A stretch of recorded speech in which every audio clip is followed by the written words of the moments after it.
جی السلام علیکم، آپ لوگ سب کیسے ہیں؟ ٹھیک ہے؟ ملک پاکستان میں ایک ایشو، ایک مسئلہ تو ہے نہیں جس کے اوپر بات کی جائے۔ روز اول سے مسئلے مسائل تھے اور ہر گزرتے دن کے ساتھ مسائل میں اضافہ ہوتا جا رہا ہے۔ مگر کچھ ایشوز، کچھ مسائل ایسے ہیں جن پر بات کرنا بھی ضروری ہے اور اس کا سدجواب ہونا بھی انتہائی ضروری ہے،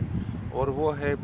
سوشل میڈیا کے اوپر۔ جس طرح فیس بک ہو گیا، یوٹیوب ہو گیا، دوسرے سوشل میڈیا ایپ کے اوپر ایک منظم انداز میں، ایک مہم کے تحت، ایک کمپین کے تحت صحابہ کرام رضوان اللہ تعالیٰ علیہم اجمعین کی گستاخیاں، اور جو زبان استعمال کی جا رہی ہے، جو الفاظ لکھے جا رہے ہیں، اور جو نہ تو اس پر ایک مسلمان نہ اس حوالے سے سوچ سکتا ہے، نہ پڑھ سکتا ہے، اور نہ وہ سن سکتا ہے، تو یہ انتہائی پریشانی کا باعث ہے۔ میں تو خیر یہ جو صحابہ کرام رضوان اللہ علیہم تعالیٰ علیہم اجمعین کے خلاف جو زبان استعمال کی جا رہی ہے، اس کو فرقہ واریت نہیں سمجھتا۔ یہ خالصتاً کفر اور اسلام کا مسئلہ ہے۔ فرقہ واریت ہم سمجھتے ہیں کہ جو فروغی اختلافات ہیں مسلمانوں کے درمیان، بریلوی، دیوبند، اہل حدیث، اس کو کوئی ہوا دینے کی کوشش کرتا ہے یا اس کو کوئی بڑا چڑھا کے پیش کرتا ہے، تو وہ فرقہ واریت کے زمرے میں ہم سمجھتے ہیں اور آتا بھی ہے۔ مگر صحابہ کرام رضوان اللہ تعالیٰ علیہم اجمعین، اہل بیت اور ازواج مطہرات، ان کے خلاف زبان درازیاں، یہ خالصتاً کفر اور اسلام کا مسئلہ ہے۔ ہمارے علماء کرام نے اس حوالے سے پہلے بھی بہت کوششیں کی ہیں، اور اب ماضی قریب میں بھی اس حوالے سے ایک قومی اسمبلی کے ذریعے، پارلیمنٹ کے ذریعے کچھ قانون سازی کی کوشش ہوئی کہ جس طریقے سے نبی علیہ الصلوۃ والسلام کے ختم نبوت کے حوالے سے کوئی اشارتاً، تحریرتاً کوئی گستاخی کا مرتکب ہو یا پھر وہ ختم نبوت، تو ان کے لیے سزائے موت کا جو قانون بنایا گیا، اسی طریقے سے جو بھی اشارتاً، تحریرتاً یا پھر کسی بھی حوالے سے صحابہ کرام کی ایمان کے اوپر بات کرے یا ان کی گستاخی کرے، تو ان کے لیے بھی سزائے موت کا اعلان ہو،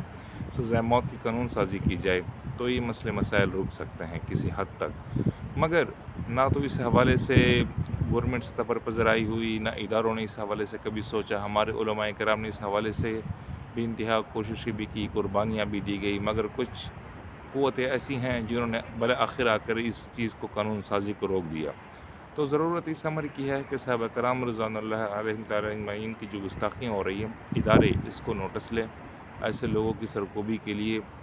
جس طریقے سے آپریشن کیے گئے ہیں دہشت گردوں کے خلاف، اس انداز میں ان لوگوں سے نمٹیں، اور فی الوفور قانون سازی کی جائے جس میں صحابہ کرام سیدنا معاویہ رضی اللہ تعالیٰ عنہ، سیدہ ہند، یا پھر جو باقی دوسرے صحابہ حضرت عمر رضی اللہ تعالیٰ عنہ، ابوبکر صدیق رضی اللہ تعالیٰ عنہ، یا جتنے بھی صحابہ ہیں، اہل بیت ہیں، نبی علیہ الصلوۃ والسلام کے ازواج مطہرات، امی عائشہ صدیقہ رضی اللہ تعالیٰ عنہ، حضرت حفصہ، ان کے خلاف جو زبان درازیاں استعمال کی، زبان درازی ہو رہی ہے، جو تحریری لکھی جا رہی ہیں، ان کی قانون سازی ہو کہ جو بھی شخص اس کا مرتکب ہو اس کے لیے سزائے موت کا اعلان ہو، تو امید ہے یہی کہ یہ جو مسئلے مسائل ہے کس حد تک رک سکتے ہیں۔ اگر یہ سلسلہ اسی طرح جاری رہا اور اسی طرح کی زبان استعمال ہوتی رہی، تو یہ ہمارے ایمان کا بھی مسئلہ ہے، یہ ملک پاکستان کی سالمیت کا بھی ایشو ہے۔ خدا نخواستہ کوئی بڑا حادثہ بھی ہو سکتا ہے، جس طریقے سے شام کے اندر، عراق کے اندر ہم نے مسائل دیکھے، اور یہ مسئلہ تو اب ہم پڑا چنار میں دیکھ رہے ہیں، جس طریقے سے بکن کے اندر جو اہل سنت کا جو گاؤں تھا اس کو جلایا گیا، قرآن مجید کو جلایا گیا، مساجد اور گھر بازار مسمار کر دیے گئے۔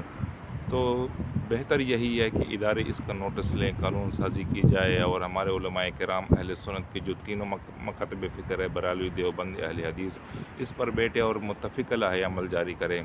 اس حوالے سے گفت و شنید ہو، قانون سازی ہو، تو یہ مسائل روکے جا سکتے ہیں۔ اور اب جس طریقے سے تو یہ اس سلسلہ دراز ہوتا ہوا اب دہشت گردی کی طرف بھی آ گیا ہے، زینبون اور فاطمون نامی دہشت گرد تنظیمیں پاکستان میں علماء کرام اور اہل سنت کے خلاف جس طریقے سے کارروائیوں میں ملوث ہیں۔ یہ اداروں کی رپورٹیں ہیں کہ یہ لوگ پاکستان سے گئے، ایران گئے، وہاں سے شام اور عراق، ان علاقوں میں اہل سنت کے خلاف لڑے ہیں، اور اب یہ پاکستان میں آ کر پڑا چنار ان کا مرکز بن چکا ہے۔ تو ضرورت اس امر کی ہے کہ ادارے ان سے اہنِ ہاتھوں سے نمٹے، ان کے خلاف فی الفور آپریشن ہو، اور قانون سازی کی جائے کہ جو بھی شخص صحابہ کرام رضوان اللہ علیہم تعالیٰ اجمعین کی گستاخی کا مرتکب ہو، تو ان کے لیے سزائے موت کا اعلان ہو، سزائے موت کی قانون سازی کی جائے۔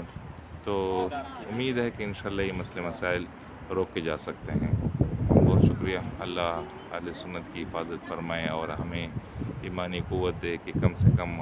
اپنے الفاظ کے ذریعے، آواز کے ذریعے اس کے خلاف آواز اٹھائیں، اور یہ مسائل رک جائیں، اور ہمارے ملک پاکستان کی اللہ حفظ و امان میں رکھے، حفاظت میں رکھیں۔ بہت شکریہ۔